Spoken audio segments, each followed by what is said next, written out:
That's a joke. I'm a musician who often dabbles in abstract art. Full disclosure.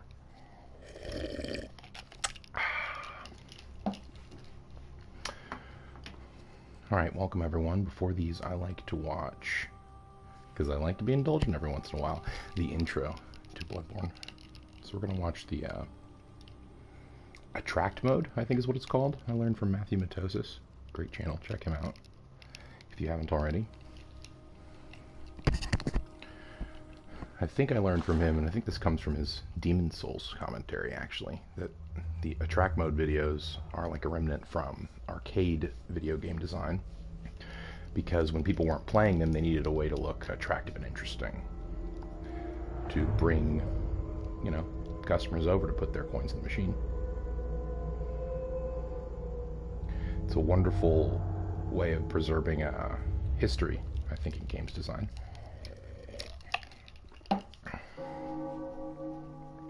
And we get a nice layout.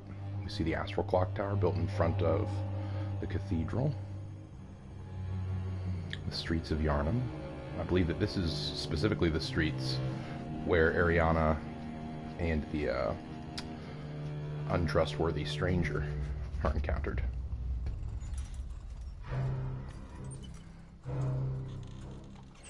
One of the many blood ministers, or gunpowder men, perhaps Gehrman himself.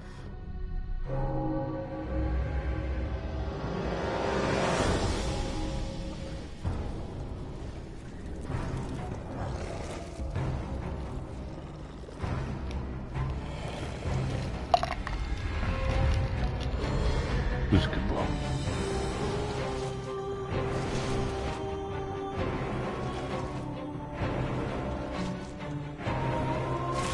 I don't know why he's mutilating this dog.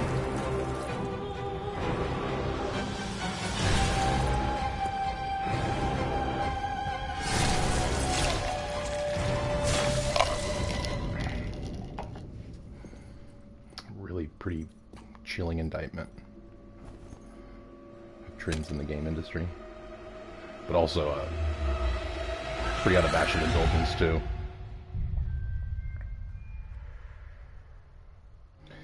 Wonderful audio design, those 4 wind chime notes. I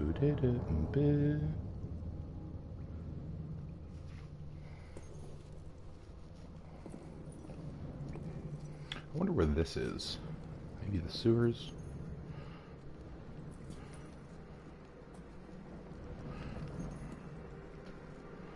I remember he approaches the cathedral. Mantle, yeah.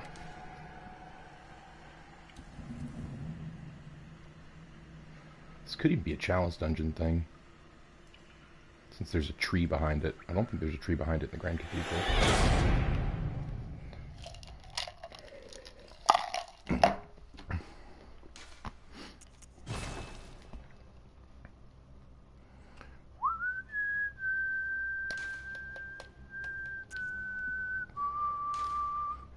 We are playing as Olympias the Great, name of the mother of Alexander the Great. A mystical woman in her own right. And since my character is dabbling into the arcane, and motherhood is a theme of this game, why not go with one of the world's most foremost mystical mothers, Olympias, the young snake priestess from the east. Alright, let's go beat up some witches. See if I have any blood echoes. No? Okay. And I usually play without the HUD, but I'll turn in my pro gamer card after this, I promise. Because I am going to sully the no HUD run with a HUD, specifically for the Witches of Hemwick. It's one of those weird boss fights where, because I'm approaching it so early, I like to do Hemwick before Old Yharnum and before Vicar Amelia. It's giving me some trouble. I need to be able to see which of the witches is low health and target that one. So if you want to hear my analysis of Hemwick, you can watch the last episode, which can be found in the Bloodborne lore playthrough. In that one, the most important takeaways, I think, are that women, in Hemwick at least, not entirely in Bloodborne, there are a lot of notable exceptions to this, but townsfolk women do not seem to succumb to the Beast Plague when exposed to Beast Blood, because these witches, or these women living in Hemwick, and really there only are women enemies in Hemwick. There are no men except for the Clobbering Brutes and the Church Executioners. They don't seem to come down with the Beast Plague, and they definitely handle a lot of dead bodies because they work in a community set up around a charnel house for cremation and other surgical uses for dead bodies. So you'd think if anyone was going to get exposed to plague, it'd be the people handling all the dead bodies, right?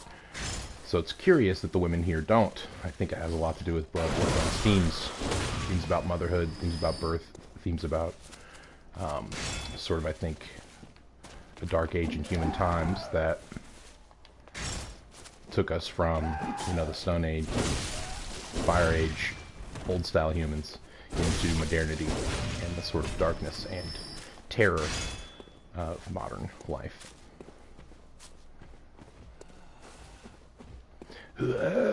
Don't throw fire at me, it's rude. That's right, okay, so trying the plunging attack on that lady has gotten me killed. In fact, that's why that guy has my souls.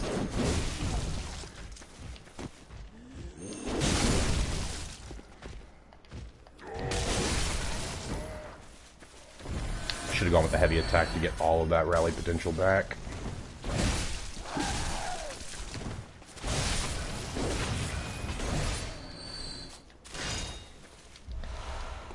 I think it's a trap in Miyazaki games to just make the mad dash back to the boss room, unless you know you can do it safely. But especially in Hemwick, it's a trap. I think in that way, the boss design of this boss makes these enemies as much a part of this boss fight. Oh, come on, that should have staggered you.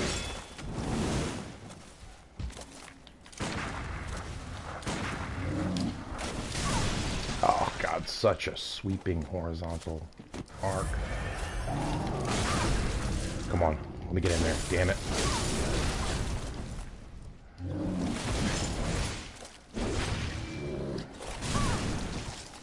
Okay, I need to just go straight behind him when he tries that and wait for as long as possible before the dodge. Yeah, there we go. I meant to do a charge attack there. He really can close distance. There we go.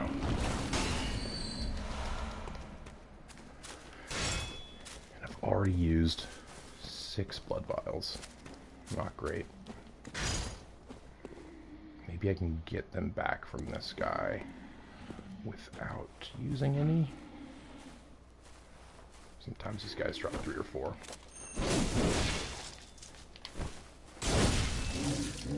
Uh-oh.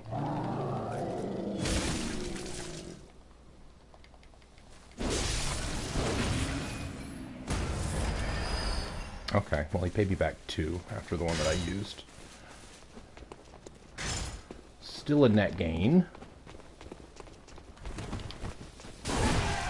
Ooh, Spade Lady. Gotta watch out for her. Damn, that stagger.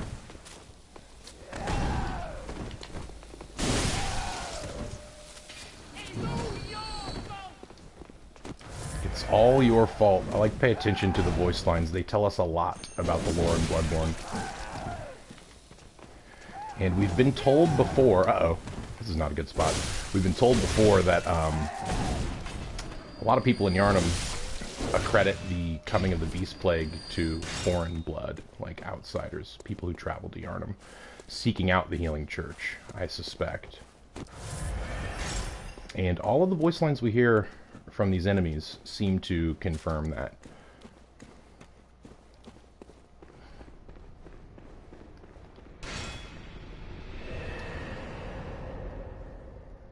Okay, let's employ all of our little tricks and turn the music off.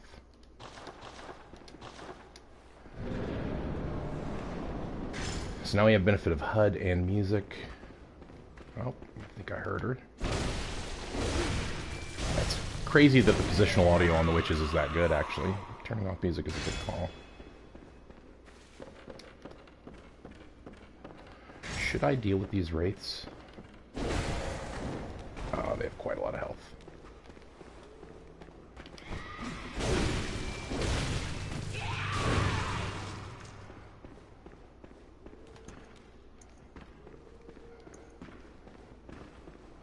Up top? Yeah, okay.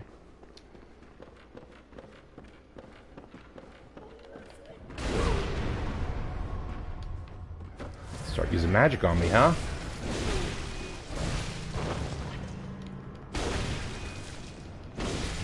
This is actually a good extra chunk of damage. Sweet. It's actually like 3 hits.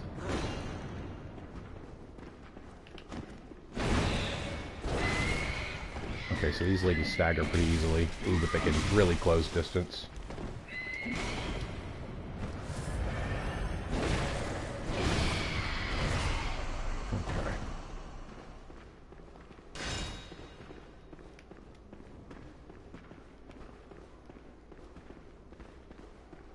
Where are those footsteps coming from? Up here? There they are. Not quick enough, though. She was able to spawn another wraith, which is not ideal.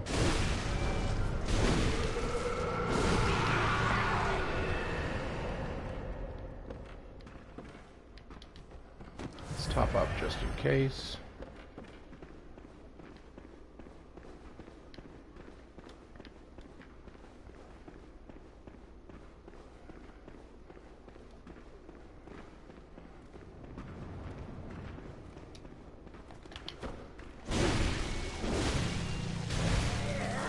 Is that the second witch?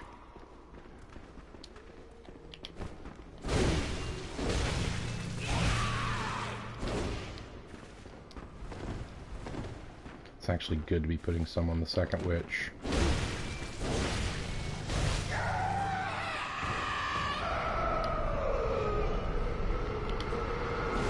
Okay, that's not the red light I wanted to go towards at all.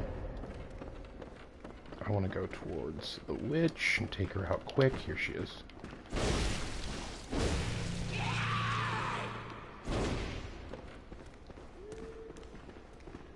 I really need to get her before the resurrection of the next one. Damn it. Need to get out of this fast.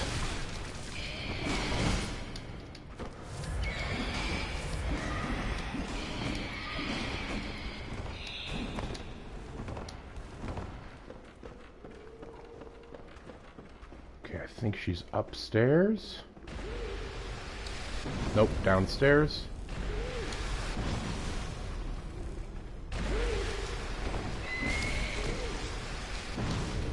This is a bad spot.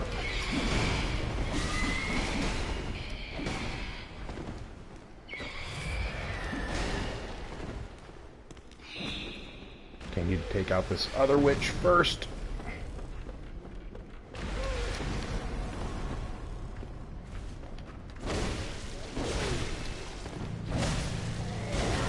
Damn, not fast enough.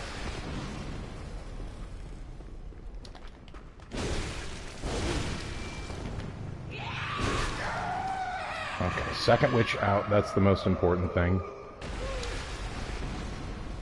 Now we can't get locked while we're taking her out. We can stun lock her. We just have to find her fast. There she is.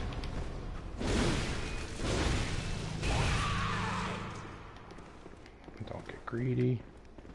Just find her again.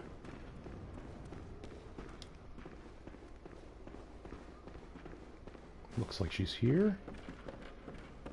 Yeah.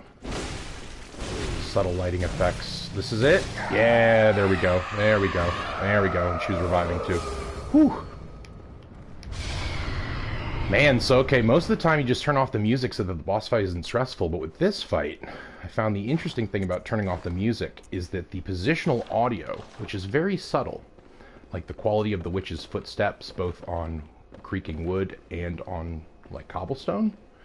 That was significant. Could tell me whether a witch was on a bridge or a walkway or the floor.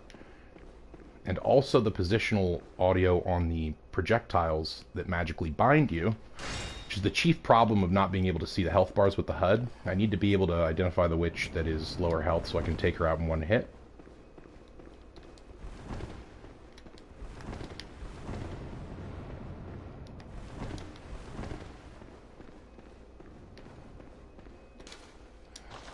Fear your blindness. Okay, that's just the perfect note. Fear your blindness, yes.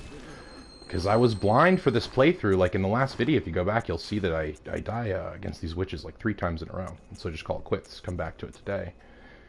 And this time I get there, and I think it's because 1, I turn the HUD on, and 2, I turn the music off.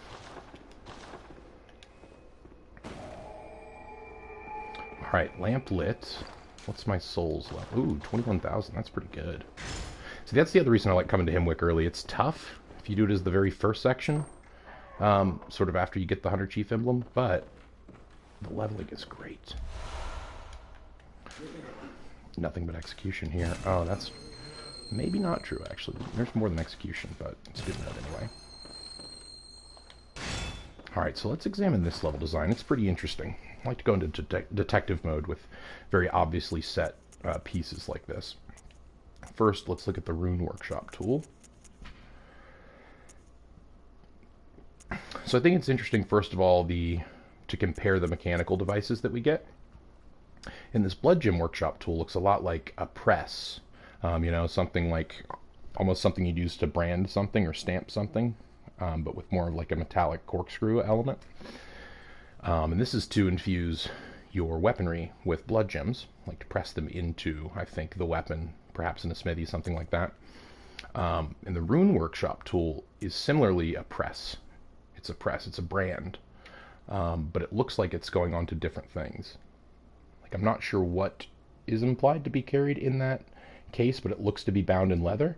And so it might even be just like a leather case you keep with you that shows you all the runes you know, because recalling them is all you need to let them give you strength. Okay, Runesmith Carol, student of Bergamworth, transcribed the inhuman utterings of the Great Ones into what are now called Carol runes.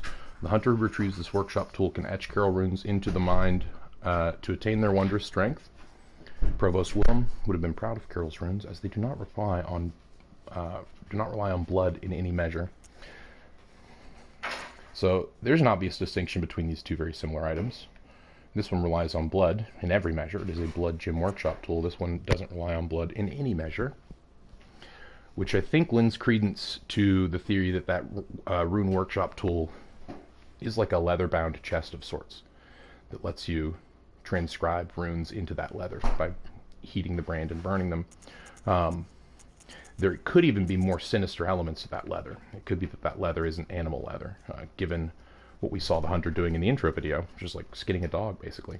It could be like bee skin or some shit, I don't know. But the reason I suggest that is because most of the runes that we see look like they're either carven into stone, like they look like stone on first glance, but if you look closer, you can see like little scratches around the stone that make me think more of leather, some sort of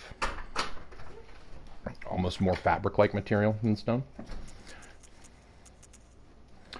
This is our first mention of Runesmith Carol, and I do read every item. They're not usually this long, but Carol, these workshop rune tools are important. So Runesmith Carol, we don't know much about this runesmith. This is the first that we're learning that they transcribed the inhuman mutterings of, or utterings of Great Ones into what are now called Carol runes. So they're basically being dictated to, is the idea. And they can etch Carol runes into the mind to attain their wondrous strength. So etching into the mind could be literal, like putting it into your brain.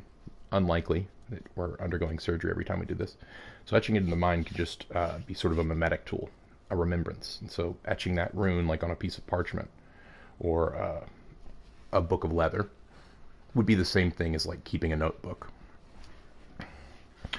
Also, that it suggests Provost Willem would have been proud of Carol's runes is interesting, because Provost Willem is still alive, so it implies that Provost Willem doesn't know about them, which I think is kind of a fascinating little tidbit.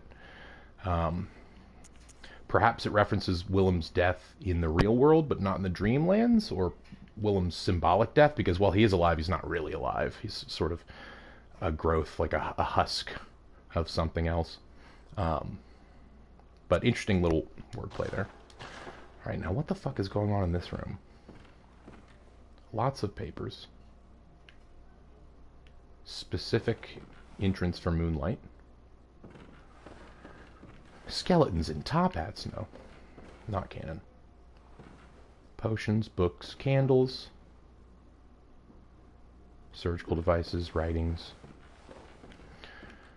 The fact that you get a rune inscription tool and that this is definitely Yharnum Hunter Garb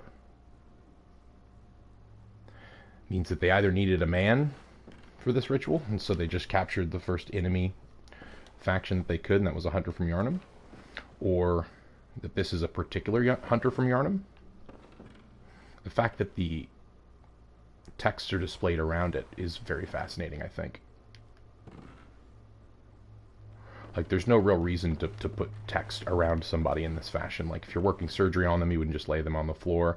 If you had a prisoner, you wouldn't give them something to read. The fact that you get the rune workshop tool here, like, maybe this is some sort of force field. Maybe, like, seeing other letters, other transcriptions is almost a security field against remembering transcriptions oneself. I don't know. Just always was curious about that rune, because it seems so specific the way that rune was laid out, but also pretty nonsensical. Alright, time to go level up.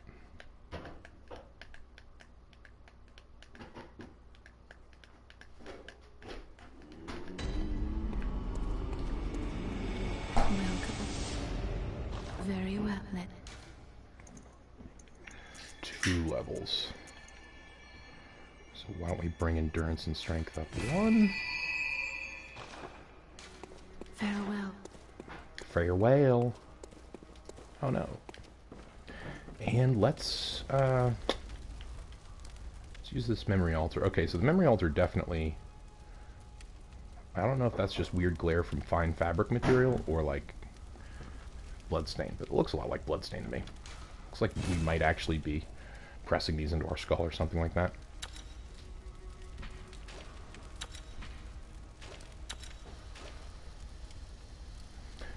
Alright, this is a pretty solid increase. Lake is going to actually be a huge help to all the later content. And so this is, again, I think, one of the level design aspects that not a lot of people consider when they think about the concept of difficulty in like a Metroidvania game. A game that has a big environment with multiple different paths to different things and different enemies that give you different and meaningfully different buffs. And it's that in a game like that, there's always going to be 4 or 5 more difficult ways to play than the easiest way to play. The easiest way to play might not be the most obvious way to play. And so if you just save up and grind, we can sort of see the progression. I had to grind for 10,000 blood echoes to get access to the Hunter Chief emblem, which allowed me to open the gates at the Cathedral Ward, thereby granting me access to Hemwick without having to fight Vicar Amelia. If I go to Hemwick and get the rune tool, I get my very first rune in Hemwick as well, which is Lake, which grants me physical reduction. So you can see, even in this roundabout routing that I've taken through the world, there seems to be a great deal of care put into the item placements. Like, going this route has made Hemwick actually a challenge, which, if you go to it later, it's pretty easy. And it's equipped me for Old Yharnum, which I'll go to now.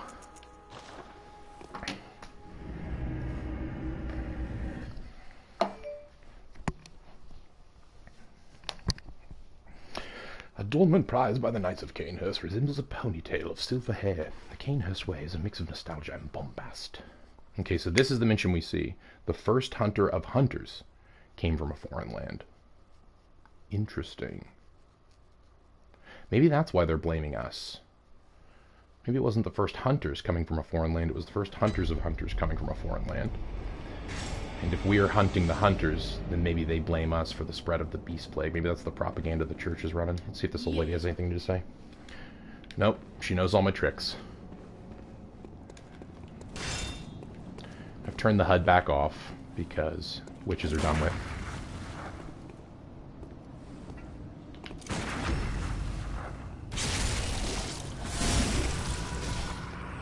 Time to get a new coat of paint, baby.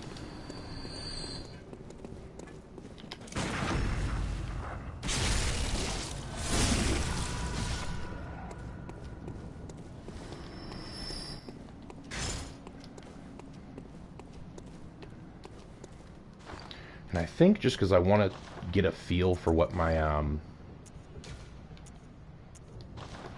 rune has done to improve my physical defenses, to keep HUD on in the run-up to Old Yharnum. Alright, so Old Yharnum. First thing we do is we go down from Cathedral Ward.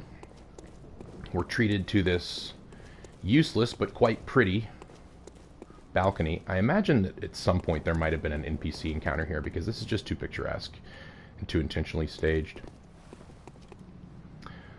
But I think what this does, because I think that you really can't ascribe, especially in Bloodborne, and in games that are linear, they're not open world. They have big open worlds that they've crafted, but they're not truly open world because they don't shift. Is that you really have to consider the purpose of every segment of the game design. And this one, I think, is just to give us a nice view of Old Yharnum. It's to establish the internal consistency of the game world so that it doesn't feel like we are just walking from preloaded room to preloaded room. We can get a sense that what we're doing when we go down here, and a suggestion that there is way more down here, is we're seeing the actual edifices of Old Yharnum. And those are the actual layouts of Old Yharnum. You can see just barely the top of the clock tower here, where we will be treated to our first Gatling gun. Enemy. Not our first Gatling gun. That takes a long, much longer time. Now, I think that that's an interesting hint, even, in the gameplay, because if you just took this area at its word... Okay, am I one-hitting those guys with heavy attacks now? Because that would be a change. Close, okay. Is if you just miss a couple of small things in this level, you could just walk away from these rooms without knowing there's anything here. Because obviously the way that you're intended to approach this, the way that the level pulls you toward, is to go into this big old cathedral. What do we see here but a tomb? And something that we haven't seen before, a plaque. Now this could easily be a mausoleum.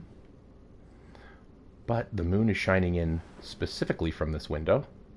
So you see how even the slightest things that we'd be taking for granted, like how the lighting hits from a window in a different game, are actually telling a story here. That's the hint that the game is giving us to look for a little more in this area. And again, that theory about Madman's knowledge appearing in places where, like, little puzzles, where there are significant things to be understood, I think shines through there, because we are going to open up a trapdoor. This is such an intimidating layout.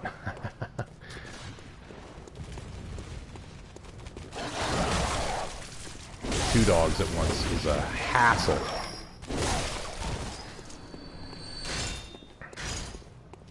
Okay, let's zigzag.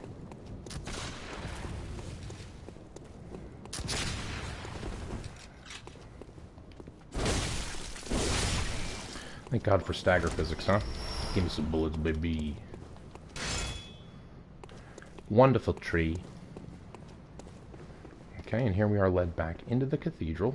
That door was closed. I opened it in a previous playthrough.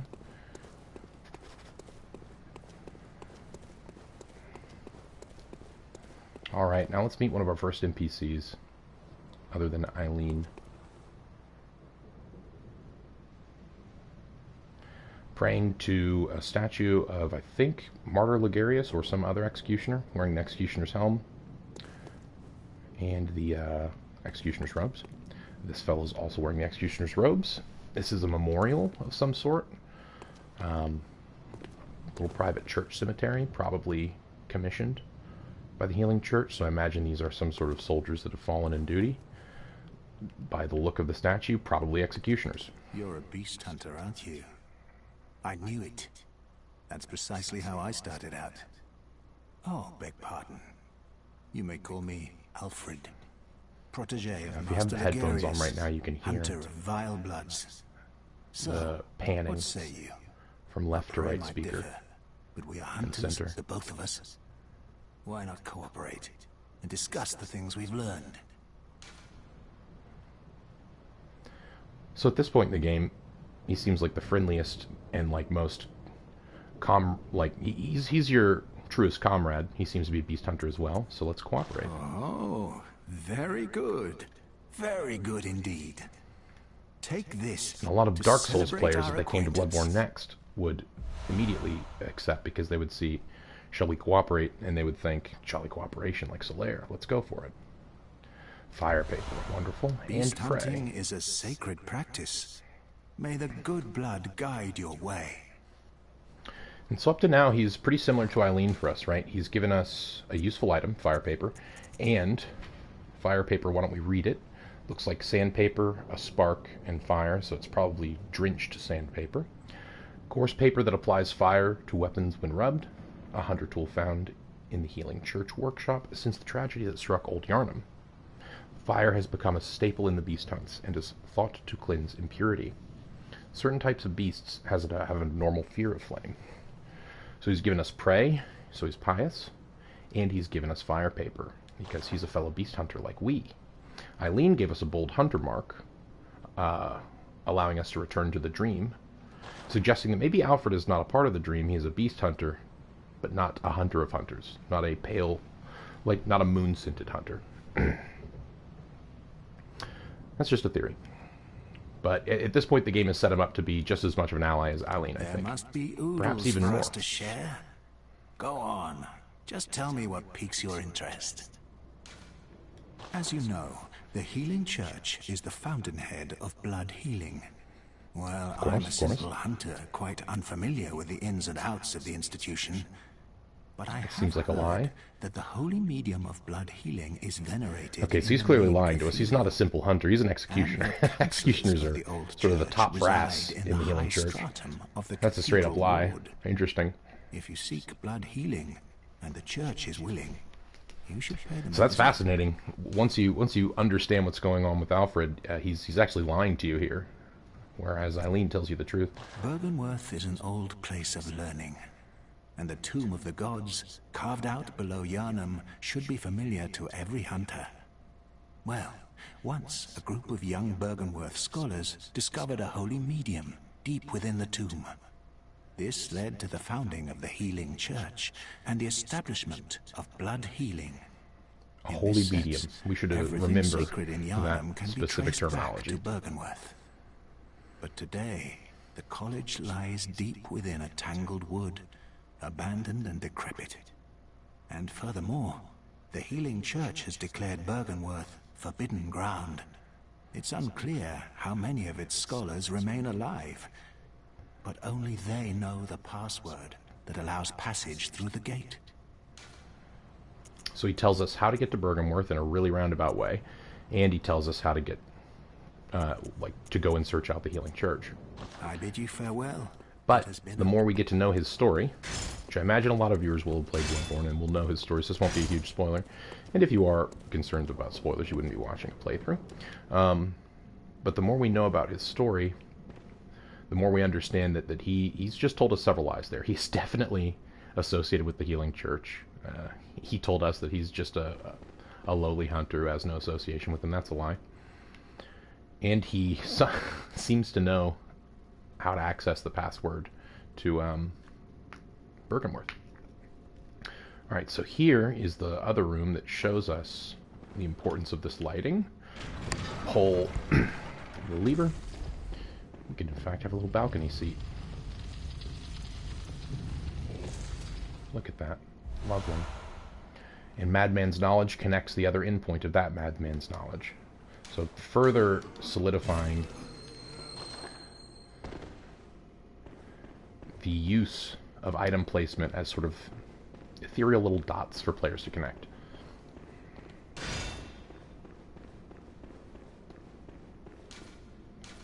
Time for treasures. Yes, indeed, good hunter. Time for unseen village. Oh, that's actually a fucking great reminder right there.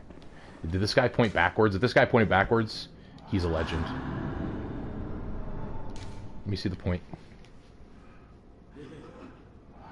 Oh, okay, he didn't. He didn't. If he had pointed that direction and reminded me that the unseen village thing would now trigger, then he would have been a fucking legend.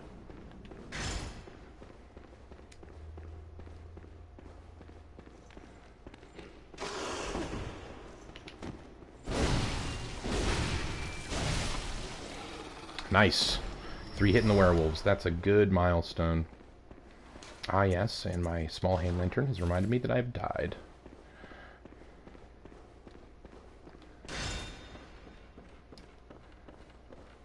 Very intentionally sort of destroyed, it looks like. Yet there are still ladders.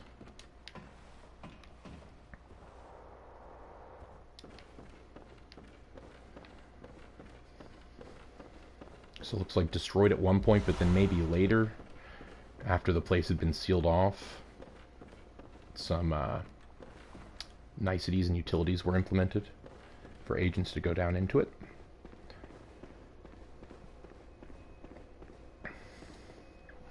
Just full disclosure, I know that a lot of these things could be coincidence of game design that I'm pointing out, but especially in a game like this, I like to sort of start with the premise that if something is interesting or piques interest in a certain way, then it could be that the developer intended that.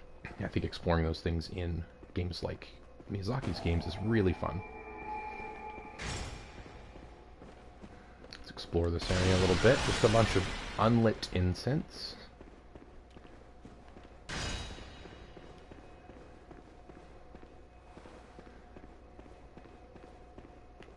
A display of nothing in particular.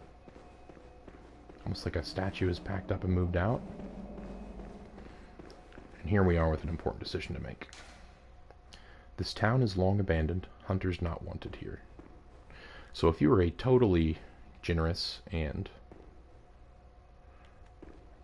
you know, respectful hunter, you would turn away here. And the game kind of, sort of, can actually reward you for that. But most players, and myself included, are just going to open this slipping door, baby, because we want to get to them chalice dungeons.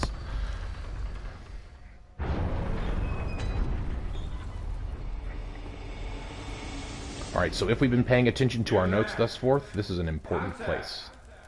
Didn't you see the warning? Turn back at once. Old Yharnum, burned and abandoned by men, is now home only to beasts. They are of no harm to those above. Turn back, for the hunter will face the hunt.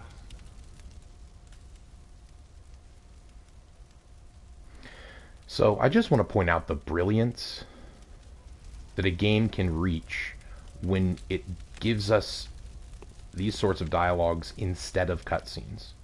Like, instead of being treated to a cutscene where all of that was said by like a shot, reverse shot from our face to his face, from our face to his face, it completely immerses the player in their own sort of cinematographical cutscene creation, because we know that we can walk slowly.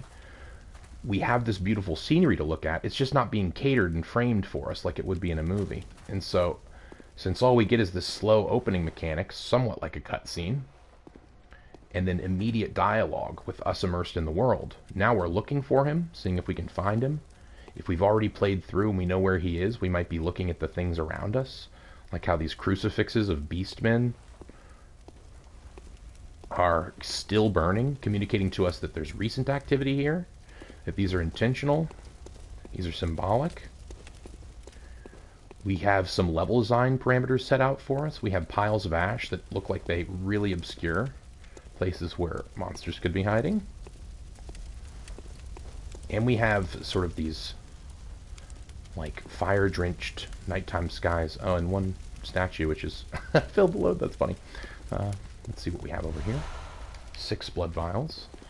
I think maybe this was a man who was just sitting around, getting drunk, watching the evening sun. Just kidding.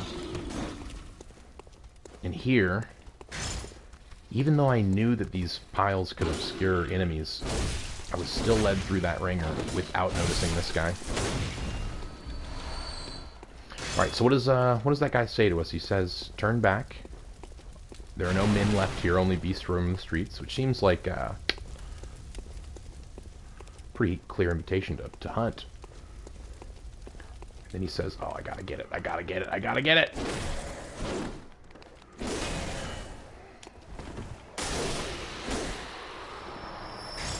And then he says, turn back or the hunter shall face the hunt. God damn it. I got so focused in on the bony scuttlebug that I missed that guy. Oh well. Alright, so I'm going this route. Just showing the interesting level design that exists from the very beginning. So here I could even be in the funny position where like, well yeah, I'll turn back and I won't go in. But I get distracted by a scuttlebug, scuttlebones, chase it, and then have to actually descend into the place to get out.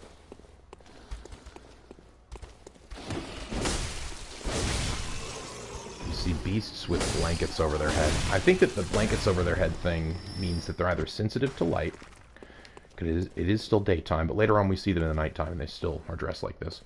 Or I think perhaps it's meant to show us that there is some humanity in beasts. There's something pitiable in beasts. These beasts are covering themselves, presumably, if not to shade themselves from the light, but to either deceive and try to hide themselves from other people who they're trying to hunt, like the player character, or because they feel shame. And in either situation, it demonstrates a lot more emotional complexity in a beast than I think the Healing Church would have a hunter believe when they go into battle, right? There's a lot more under the hood there. That's either a shameful hood or I'm going to hide from you hood. Alright, so we just got an upgrade to our torch. Hilariously, you can see that it has way better scaling with arcane. Not that it's ever really a good weapon with an arcane build. And it has a base 50 fire instead of 25, so double. And it has an extra third of durability, so it's just better in every way. Now the torch upgrade being found in Old Yharnum is important, obviously, because Old Yharnum was burned to the ground. And so far, that's been characterized as a burning to the ground out of necessity by the church and the church hunters. Hunters chose torches not only because hunt leads them to the darkest nooks, but also because certain creatures they encounter possessed of a deathly fear of flame. The hunter's torch has a different description. A torch formed by wrapping pine resin-drenched cloth around the end of a long stick, once used in Old Yharnum. Designed to incinerate beasts and victims touched by the scourge. Beasts and victims. So that's interesting. Beasts and victims. Well, that's all of them, folks. That's just people. That's just people. At a certain point, its fire damage is highly effective against beasts. So this is a militarized torch given to the hunters. Sort of proof that the church is the one responsible here. There's no way inside here, which means we must keep falling.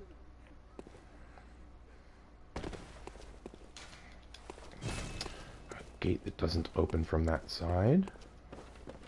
Sort of giving us a communication that, hey, this is also going to function as a further shortcut later in the game.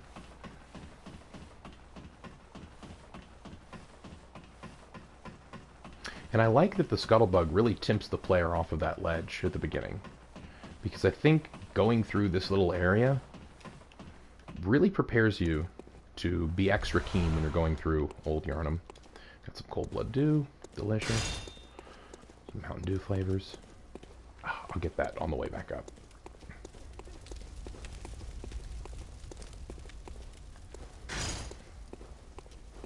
I think it's also notable that we get our first lantern right there, sort of describing to us softly that we probably won't be getting another lantern for a while.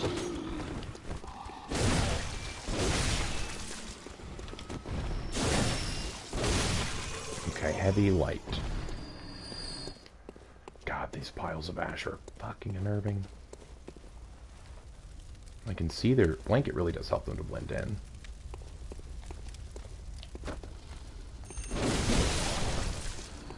Okay, one whirligig attack. One spinny boy. Cold blood doing blood vials. Red and red.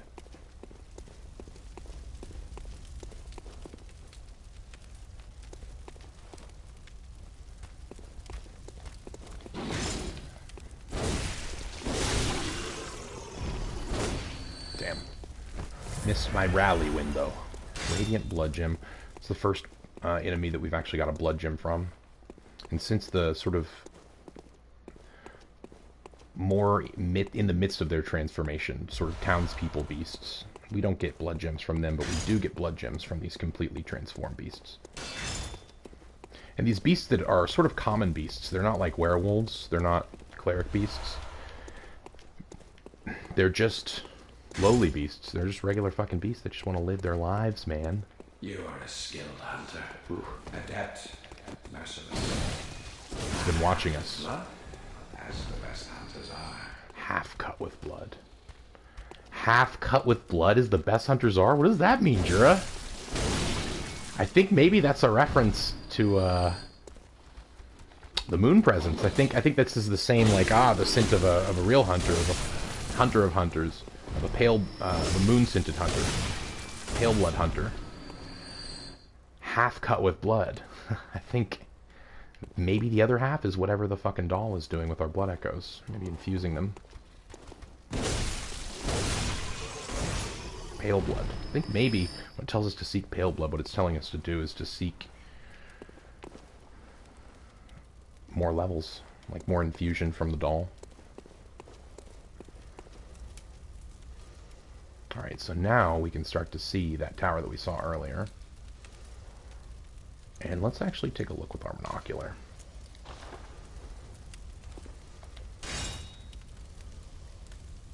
Yep, if you look closely, you can even see that model is moving slightly, implying like an idle breathing animation. So that's our narrator, sitting at what is clearly some sort of weapon, but not pointing directly at us, so implying that we have maybe a little bit more time and safety than we actually have, because I think the second we step here... Which is why I must stop you. Yeah. As only the best of hunters are, which is why I must stop you. So this guy is our first nemesis, really.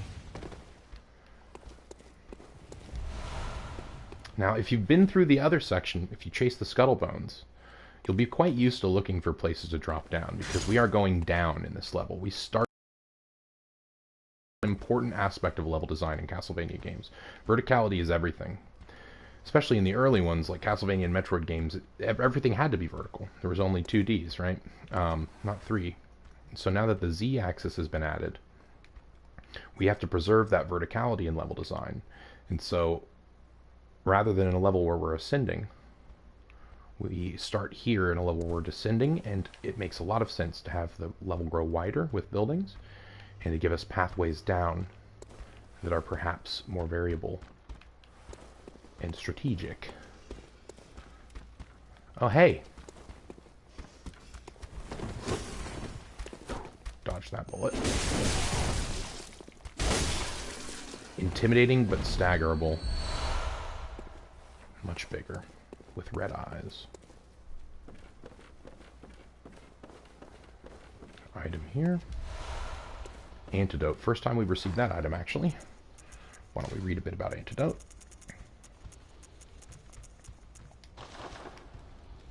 Although I hear some pattering. I'm just going to assume I'm safe and they're stuck on a wall. Hopefully. Maybe? Oh, here it is. Small medicinal tablets that counteract poison. Used to treat ashen blood, the baffling sickness that ravaged old Yharnum long ago. These tablets only provide short-term relief. The ashen blood ailment eventually triggered the spread of the beastly scourge. Okay, so this is a fascinating item, and it doesn't seem like Antidote should be, but from what we know about poison, it's very fascinating. So we know that Antidote, what it does, is that they counteract poison. That is the purpose of Antidote. The only other place we've seen poison in the game is on this poison knife, which paradoxically describes this as a self-defense weapon used by Healing Church. This curved knife is as thin and sharp as a surgeon's blade, often used for self-defense by special doctors in the Healing Church. They say that hunters traditionally avoid the use of poison, likely because poison is too slow to act in the heat of the hunt, meaning that you would apply poison over time, maybe a long term. And the self-defense thing has always been weird. The fact that antidote was used to counteract poison, specifically a baffling sickness that ravaged old Yharnum called ashen blood, will be very easy to dip some poison into blood vials and distribute it amongst the masses. It's just weird to me that antidote treats poison, and it's specifically the tablets providing short-term relief, the ashen blood ailment eventually triggering the spread of the beastly scourge. So in other words, curing this poison, prescribing these antidotes, is what turned ashen blood into beastly scourge in the population. So a combination specifically of poison and antidote. Weird that both of these are described in such different ways. Such nefarious ways. Alright, so up the stairs is a different path we could have come. There's a ladder there, but it's a death trap ladder. You will not survive that many bullets to your back. Next we have nitroglycerin balcony. All good cities have them.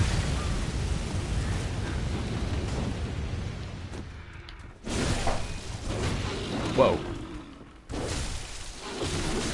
Need to watch that stamina more.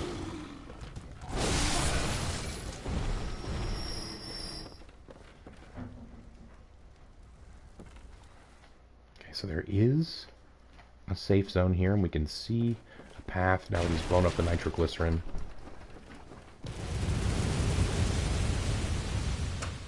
This is a temptation, because if we go too far to get this item, there are two barrels that will explode right behind us, so we have to really be careful here.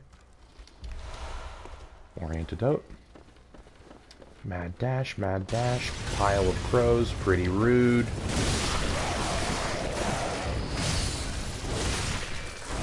Finally one-shotting crows, though. Now let's remember, if you were to go through this area without having gone through Hemwick, you wouldn't have the rune tool, so you couldn't, and you wouldn't have Lake, so you wouldn't have your increased physical defenses. You probably wouldn't have all these souls to level up with. Like, I think I'm currently at level 36. And I'm only just now am I one-shotting crows, so like the level of bullshit that this area throws at you is really not ideal for going straight into it after you open Odin Chapel.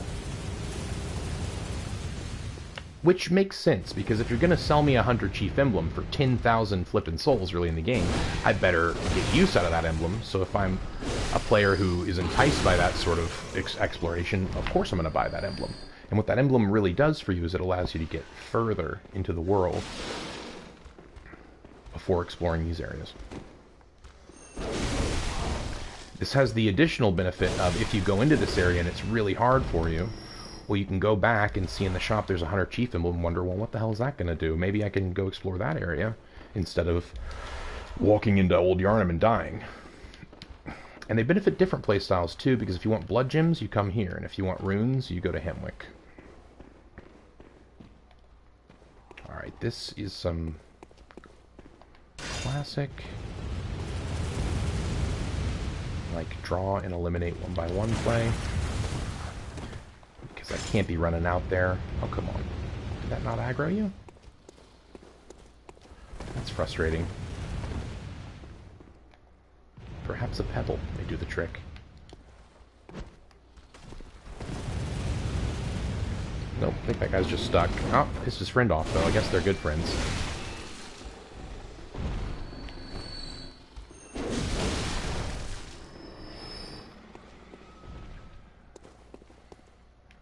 And I think it's incredibly notable that, like, think about any other open world where, like, AI is designed randomly and like, try to be more realistic than anything else. They're not just put to tell a story. If you had, like, a gun like that and a bunch of random NPCs and shit, chances are those NPCs would be hit by that gun. But in this story, because Jura specifically has taken up this role of protector against these beasts who are trying to hunt for no reason, really. They're not hurting anyone. They're just sitting in the city with blankets over their head, for Christ's sake. He's not hurting any of the monsters that are just lining these streets. So it gives the designer a really fascinating level design layout where they're not only presenting you with an interesting gameplay challenge, which is traverse this area, which involves many slow-moving enemies who don't attack each other and only attack you, along with the giant turret that follows you, and that turret doesn't even hit these enemies. So this is a safe place if you can take these guys out.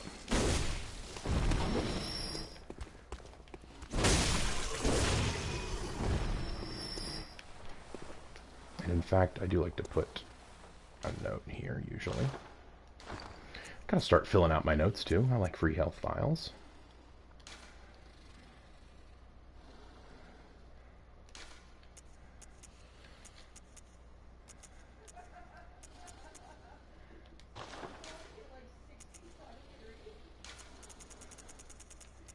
Where's safe place? Where's safe place? Places?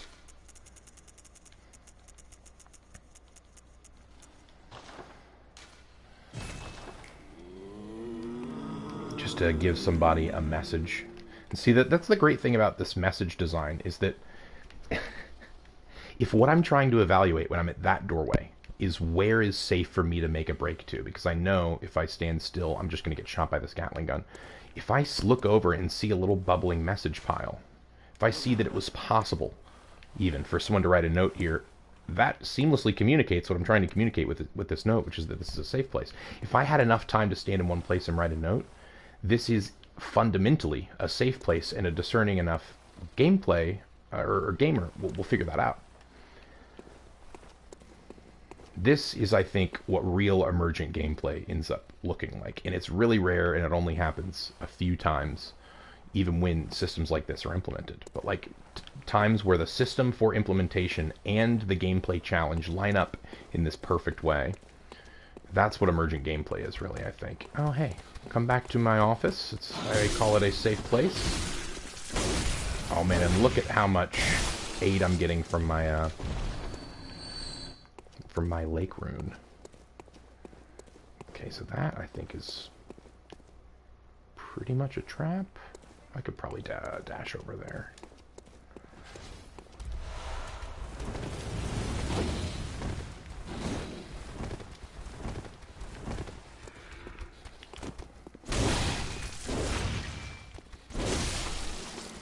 See, they dash back, but they're still aggressive. Oh, shit. I did not want to aggro that guy. Fuck. It's going to be tough to fight this guy. Yeah, go back down to your area, sir. Do you aggro that guy by going onto that balcony? Fuck, man. That's tough. Okay. I think there's an item on the other side here, but I think there might also be an enemy on the other side here. Nope, neither. Oop. Oh, hey, bud. Going on a little backwards forwards jog there together. That's adorable. Ugh.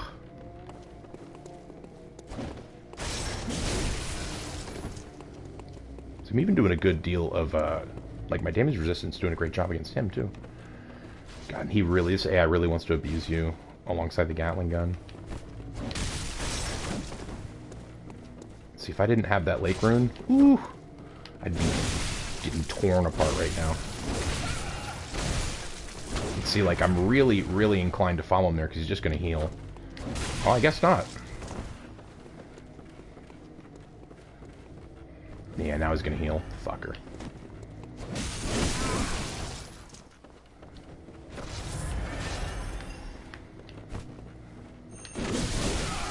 Oh, you did it this time, buddy.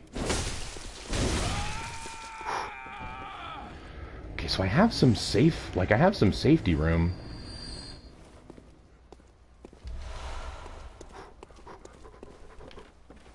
Scary time. I think there's actually a place over there I can go to. Oh, am I ballsy? Am I that ballsy? Oh, I might be that ballsy. I might be actually that ballsy. Fuck. Okay, so what happens if I open this shortcut? Go right back to the beginning? Ooh, am I that ballsy, though? I might be. Okay, let's check it out. first of all, fuck you, crows.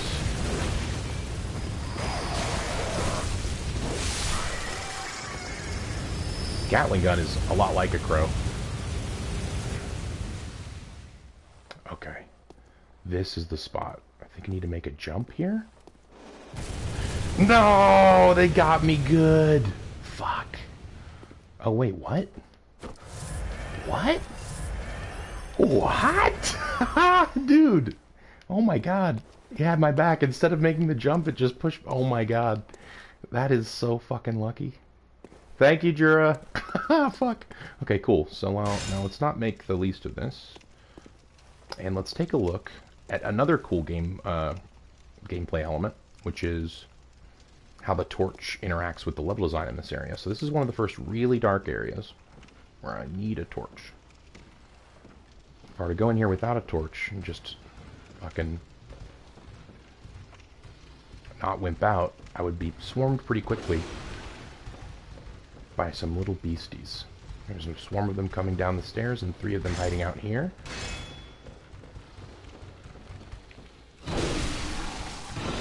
Oh, that's poison. Okay. Just a little gameplay element here. I've received antidote in this area, which communicates to me that I'm going to need antidote, which means I'm going to be poisoned by something. And there doesn't seem to be any innately poisoning atmospheres, like there's no swamps or bogs or anything like that. But there are enemies that inflict poison. This is the first time you run into them, if you go this route. File, thank you. Now, really, the torch is useful for the little fellas, but the big fellas, they don't really bulk the torch. So I think I need to paddle it up here.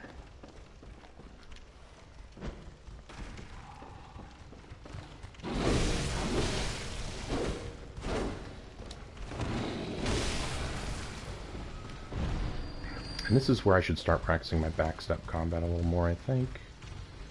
I think I have enough time to take out this guy with no fire.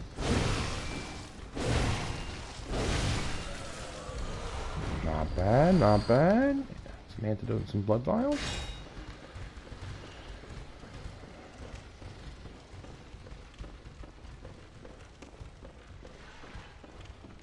Ah, a chest.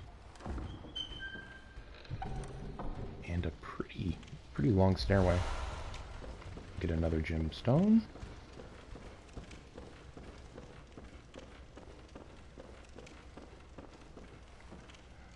This just feels like a trap, right? They're all going somewhere. It's just like a long hallway to an item. I really don't want to fight these little guys and this big guy. Backstep attack is really good against these little ones.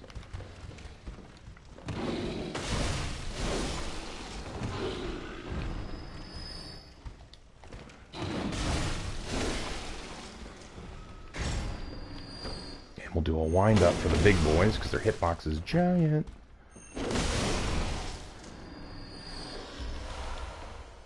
Fool's Blood gemstone? Alright, the red moon hangs low, and beasts rule the streets. Are we left no other choice than to burn at all the cinders? The red moon hangs low, and beasts rule the streets. So maybe old Yharnum was a sacrifice.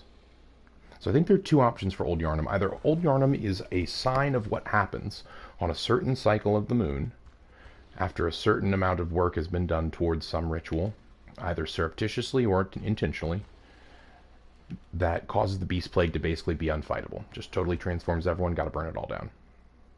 Or that a ritual that the healing church is undergoing requires some sort of sacrifice or amount of like beastly blood to be sacrificed in ritual in order to do something. And so they came up with this false like poison antidote sort of treatment. It's designed to turn a bunch of people into beasts, so they'd have a lot of beast blood to then use as a sacrifice in order to engage in some other sinister ritual. And as I read that, I recognize that I've left an item down here. Ah, rifle spear, a pretty good one too. Let's read it.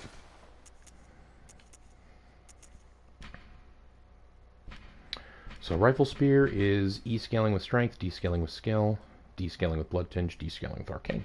Okay, not bad for end game. A trick weapon crafted by Workshop Heretics, the Powder Kegs. A prototype weapon serving as a simple firearm and spear, possibly created in imitation of a lost Canehurst weapon. Lacks any notable functions, saving that it is the only trick weapon with an attached gun. Interesting. It's a prototype, simple firearm plus spear. A lost Canehurst weapon.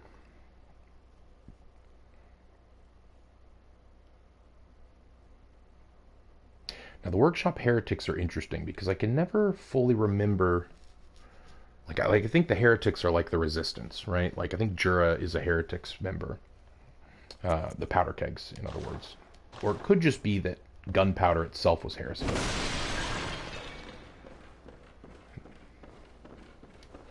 And that would make a lot of sense too, because Canehurst has a lot of function towards Blood Tinge, and we know that gunpowder in the Bloodborne world doesn't just mean gunpowder, it means quicksilver bullets, is what it means, right? And so I think perhaps half-cut blood could even be quicksilver, could be mercury, which would make a lot of sense actually, since Mother Koss is fishly. Fuck. Huh. Now I'm thinking a lot more about the Powder Kegs. But I think the interesting point is that the Powder Kegs are heretical, I don't think because they're using gunpowder, but I think because they're... Ooh, interesting. Because they're endorsing the use of quicksilver bullets, and perhaps also have taken it upon themselves to fight the hunters with their gunpowder, or with their quicksilver bullets, and defend old Yharnum. Perhaps that's how the heresy began. Who knows? Alright, now we see some Charred Hunter garb. I really love the look of the Charred Hunter gloves, so I think I'm going to put those on. One of the staple articles of hunter attire fashioned at the workshop, a product of the scourge of the beast that once plagued old Yharnum and culminated in the town's fiery cleansing, designed to be highly resistant to fire. Wearers of this attire hunted down victims of the scourge who survived the raging flames and stench of singed blood. So, good God. Designed to be so these are the opposite of firefighters. Like, firefighters rush into a fire to save people. These guys rush into a fire to assassinate people who might not die in the fire. Absolutely vicious. Good God. Charred Hunter trousers, same description. Charred Hunter garb, different description. The cape's dampness makes it highly resistant to fire, whereas this attire hunted down victims of the scourge who survived. Okay, so just the description of the cape. Let's put it on, huh? I'm a big fan of Charred Hunter trousers and Charred Hunter gloves. So now we got our full, like, metal gauntlet. Our nice little pirate skivvies. They go nicely with Gascoigne's garb, I believe. Alright, so our fashion is evolving. Here at the top of the stairs, we see an alternate exit. Sort of a one-way. Which puts us, I believe, in the lobby, where we killed that other hunter and are being shot at by Jura. Yep.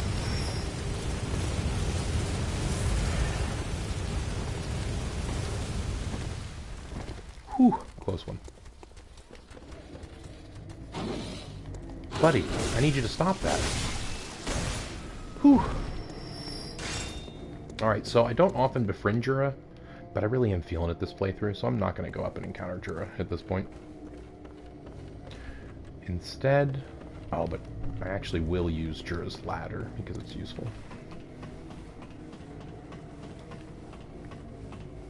Look at my new boots and my gloves, looking good. Not yet covered in blood. Alright, so, time for firearms. Fine note. Nothing but execution here. Also a good note. You die a lot to Jura. Unless you get lucky and he backsteps off the edge, which does actually happen pretty frequently in his fights. And also when you use the Hunter Axe transform attack, you can induce that. Alright, so I come this direction because this actually gives us a different read on the room. And first thing you notice, anyone? Anyone? 50 points to anyone who guessed the throng of unpleasant moan sounds. that seem to be emanating from this room.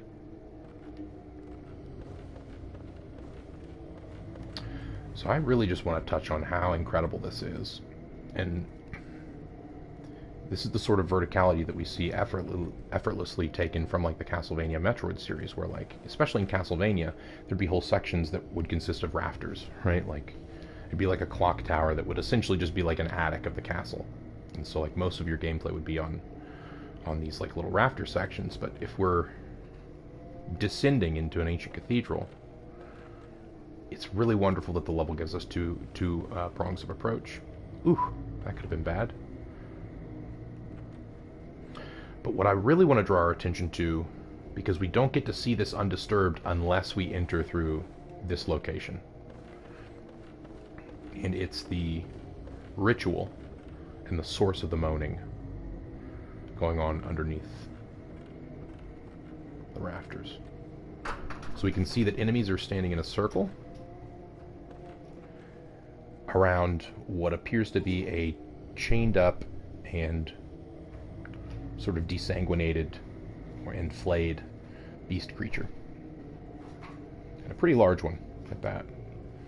Over here we have some sort of altar, betraying this probably is the area church, the place of ritual and religion. An item displayed chiefly on that altar, which is probably going to be a good item. And I think harder to see but more fascinating is the circle of beasts that do seem to be moaning. Alright, let's try to get this item, without making a fool of ourselves.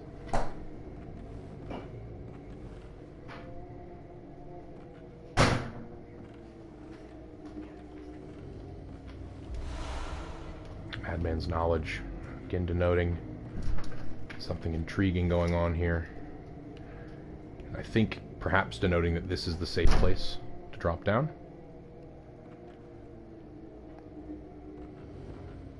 But if we follow the... Oh, this might also be denoting that it's the perfect viewing place for this ritual. Yeah, it really is. Look, we can see like the whole circle from here.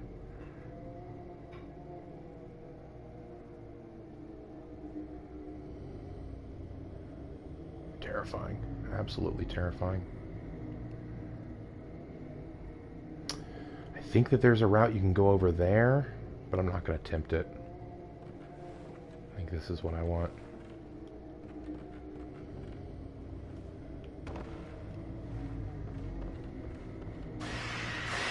Ah, they've noticed us. All of their eyes went red, and now they're chasing me. God, that's terrifying. Wow. Was it the sound of my creaking on this? Oh, wow. That's fascinating.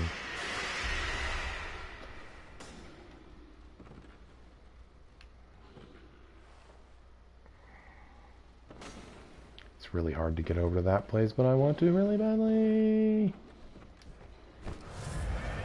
Oh, I'm gonna try it. Whew, did it. God, I'm a fucking pro gamer. Bloody Messenger, head bandage. Let's read it. Wow. The masses screech and hiss. Key item? I think so. Yep. Accessory adored by naive messengers, imitating the bandages of scourge victims. Those goofy things. Unaware of their meaning, the spatters of blood give it a particularly nice touch. The inhabitants of the stump appear to have interest in adornment. Why not let them be happy in Revel's babes? God. Those descriptions are fucking masterpieces. They don't know that it's blood. Let them enjoy it. Okay, now how the fuck do I get down safely? Is there like some sort of thing I can catch down here? Because really I want to... Yeah, I think... Is that a post I can catch? It is, but that's also a lot of death splatters in one place. Perhaps suggesting that it's not. But there really doesn't seem to be anything over here.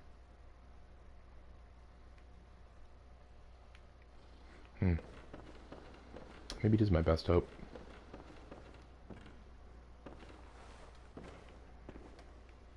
Wow, really? Fascinating if this is it.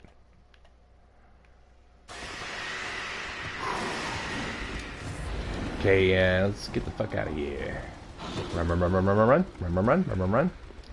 Open the door, open the gate, open the gate, open the gate, open the gate, open the gate, open the gate. Take them down one by one. I think maybe I can manage it. Don't want to get trapped by a pile of them when I'm trying to open a door. It looks like most of them do aggroed. Whew.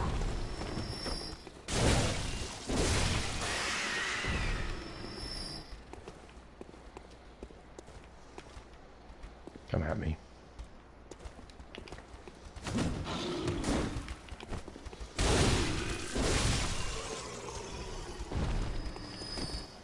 You're nothing to someone who's defeated the mighty witches of Hemwick. That's right. Give me your fluids. Give me your fluids. Thank you. Thank you. Give me all your fluids. Hit like, subscribe, and the donate fluids button below.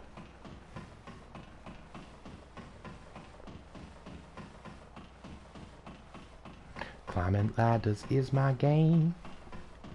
Ba-da-ba-ba-dow. Olympias.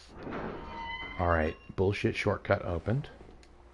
I like how, in this level, this is a great series of shortcuts. There's a gate right here, there's a ladder right there, there's a lantern over there. But the only way you really unlock that ladder as a shortcut is by killing Jura.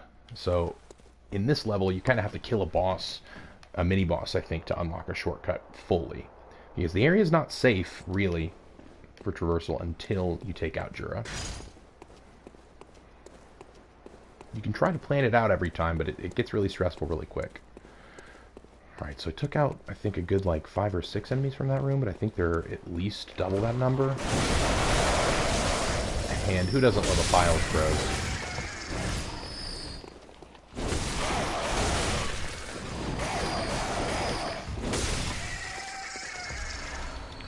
Yes, thank you for the pebbles. Ooh, and the antidote. Try finger butthole.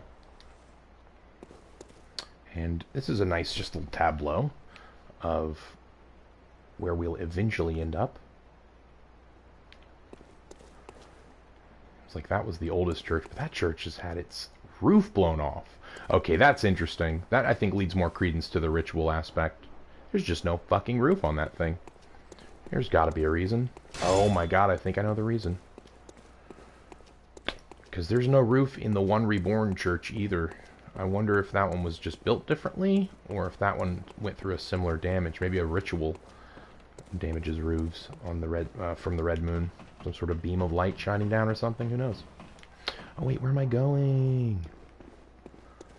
I just love climbing ladders so much. Sometimes I get distracted, folks. I probably should gather that blood, though. There's some ritual blood in there, and I'm not going to come back.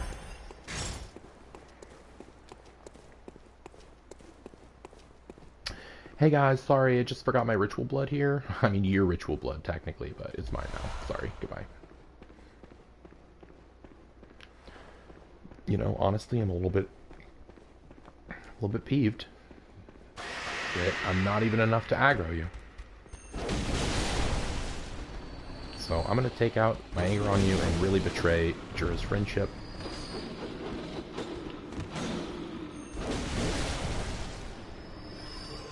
But really, I just crave those souls, guys. I'm displaying the exact characteristic that the game is critiquing. Intentionally.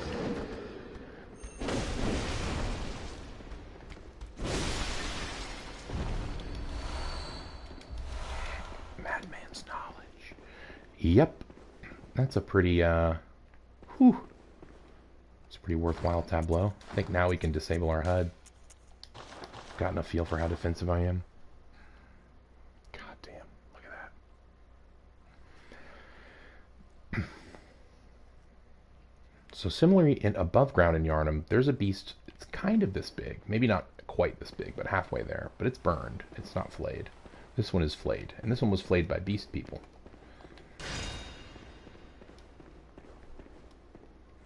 Ancient gold. Like, this is made of stone and gold. This is crude. Very crude. There's also a lot of Lovecraftian reliquary that is described as being of stone and gold, i.e. of the sea. Alright, fuckers hiding in the ash. Let me have it. I know you're here. Yep, there you are.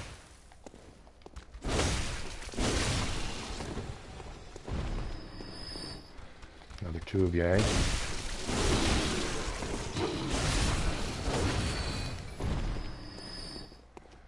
Probably don't need to heal after that. Got two of the rallies back. Now I'm nice and blood covered. Hey buddy, come here.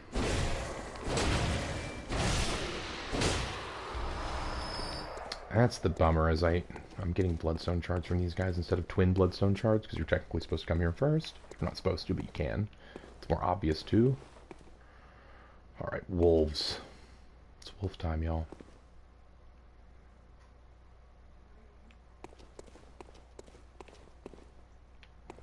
Two at once, not what you want with wolves. Really, you'd prefer one at a time. But when you're a pro gamer like me, you can just visceral these bad boys. It's easy. Look at that, look at that, look at that. Just swat him on the nose with a little bullet. Okay. Wolf down, wolf down. Bloodstone shards obtained. I guess we'll just go to this big doorway. This is the sort of doorway that if you're lost and on your first playthrough and you don't know where the next lantern is, that you really want to avoid even touching because it's likely a boss fight. But it's a debate. Doesn't open from that side.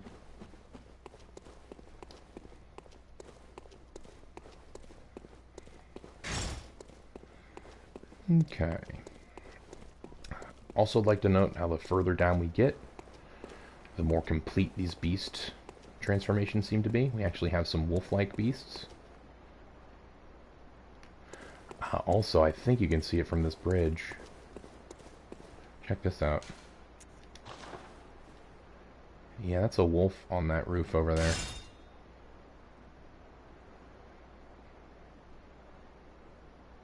God, terrifying.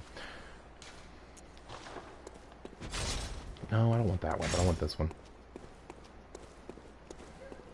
I don't want to get yoinked by this wolf, but I think I can take him on. He's just one guy.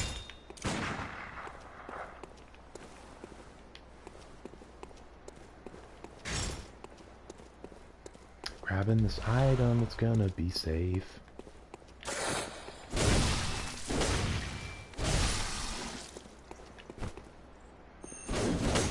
Oh man, he got me there.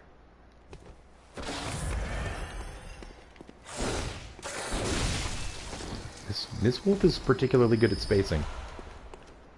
Alright, let's read some beast blood pellets. Large medicinal pellets supposedly formed of coagulated beast blood, banned by the Healing Church due to their unclear origin. Well, if it's coagulated beast blood, it's probably just some chef somewhere. It sounds like a Gordon Ramsay thing. Grants a spurt of beasthood, ripping apart the flesh of one's enemies, and being rained upon by their spattering blood invigorates one's sense of beasthood, feeding strength and euphoric feeling of light. So basically, the idea with this thing is if you bite into it, blood squirts out, and it makes you feel euphoric because you're eating their blood. Oh man, yeah, I can see why that's banned. Because if they are supposedly made, oh, a beast blood pellet, you don't want to be ingesting a lot of beast blood. Or I guess you do, but really the Healing Church wants to be getting it.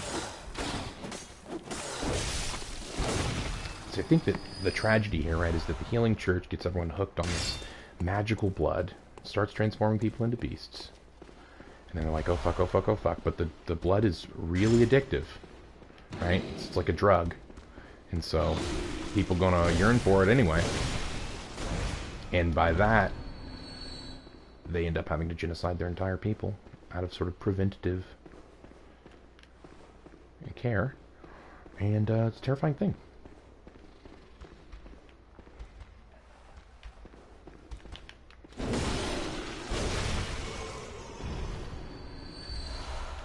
Some more shads. Creepy winding staircase, why don't you? And boom, here is our shortcut.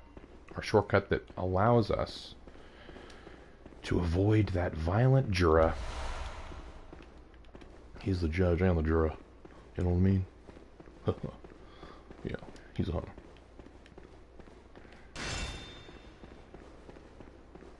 I thought there was a chest down here. Did I miss a chest? I am loath to miss a chest. Nope, just a pile of boxes that look like a chest. Classic. Chest here? No? Why am I remembering a chest here? Probably just insane.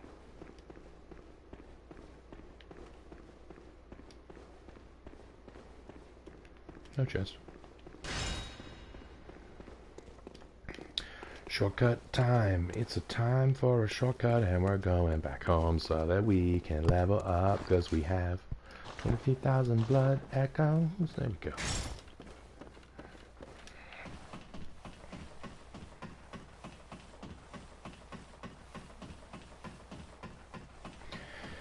And then a real test will occur, and that test is Blood Starved Beast? Or Bloodletting Beast? It's one of those. I always forget which one's which.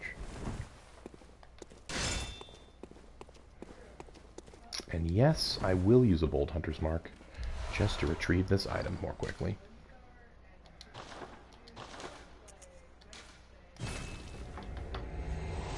Ugh.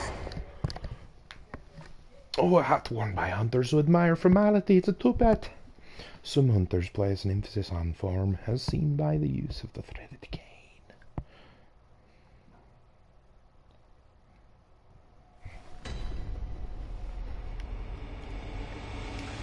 Oh, Yharnum. Same as the new Yharnum. Tragically true. For they ultimately share the same fate.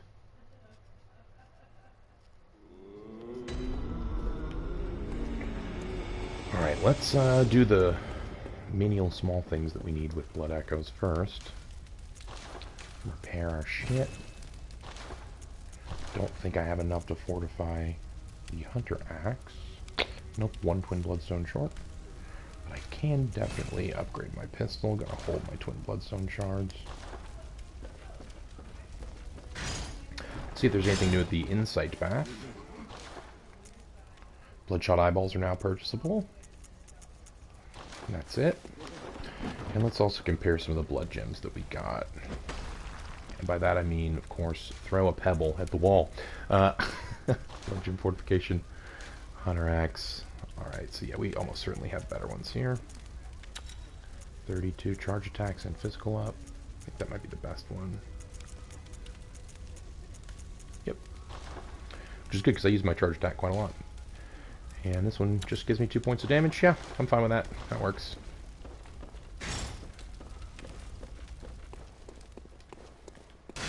Untransform my weapon when I'm talking to an NPC, because that's what's polite. You know what I desire, baby. Very well. The Blood Echoes. Let me 2 levels. Nice. Awesome. Okay, so we brought our primary weapon stat up to 20, along with our vitality and endurance. Is a great starting point, I think, for early game. Let's take a look at what that looks like.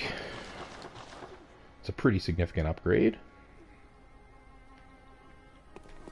And the weapon's now doing 168. Not bad. And we look dope in our dope threads. 6,000 Blood Echoes remaining. See if there's anything new in the shop. You don't really care about these weapons, sorry. I realize that these are different. We didn't read these yet. Yeah, so this differs from the original Yharnum Hunter attire because I think this one was made for new recruits and has excellent straightforward defense, but it's not enough to allow an ordinary man to stand any real chance against the beast, sort of betraying the fact that when villagers were recruited by Ludwig, one of the first hunters who said, okay, we need to start recruiting villagers to be hunters now. It's kind of, I think, a lot like the McCarthy, you know. You can help your nation too by snitching on your neighbors and letting us kill them. Well, I think I want to buy as many throwing knives as I can, too. Just like those. When you have good skill, they're useful.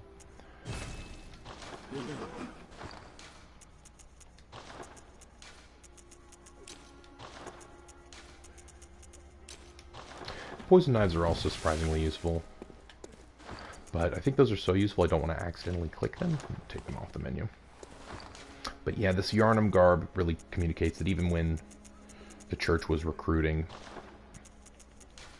regular townspeople, they weren't really giving those townspeople any good sort of defense against actual beasts.